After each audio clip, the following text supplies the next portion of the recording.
Had to postpone work on the Jeep due to finding a problem with the Expedition. Found frame mount bushings disintegrated on the Expedition.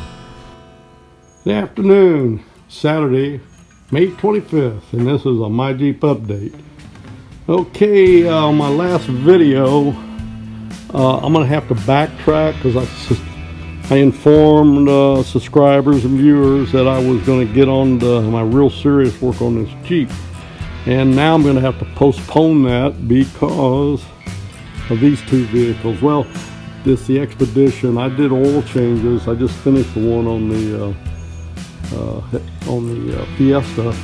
And when I was, after I completed oil change on this Expedition, I got up underneath there and I was looking everything over, the suspension and the frame, bushing and all that, because I've been hearing some thumping or clunking noises.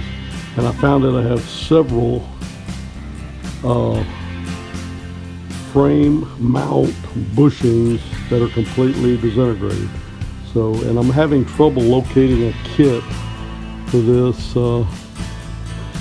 and even Ford is having trouble getting them. They're going to see, I'm going to have to bite the bullet and pay the price. It's probably going to be $300 plus for the kit, 5 of them.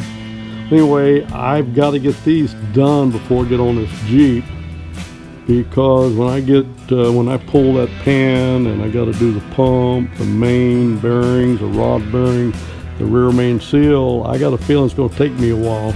I've never done it before, and I'm leaving the crank installed, which is going to make it a little harder to be done, what I've seen.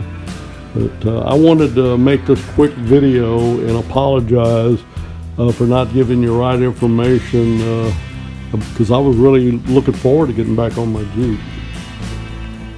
Anyway, guys, so what I probably will be doing, when I get these bushings changed out on this Expedition, I'll probably make a little video on that, because I'm sure other people have those problems. Anyway, that thing, every time I hit a bump or a chug hole, it sounds like a big clunking noise in the bottom right rear. But several of those bushings are disintegrated. They are gone. Okay, that's an update for now. My Jeep out. The following diagram shows you some of the positions I'll change out. I may find more bushings before this job is complete that need changing out. These are the bushings I decided to go with. I'll let you know if they work. Thanks for watching, and we'll see you on the next My Jeep update. Thank you. And just like my grandfathers, my father, my brother, and my uncles, I was very proud to serve, and I would serve again if given the opportunity.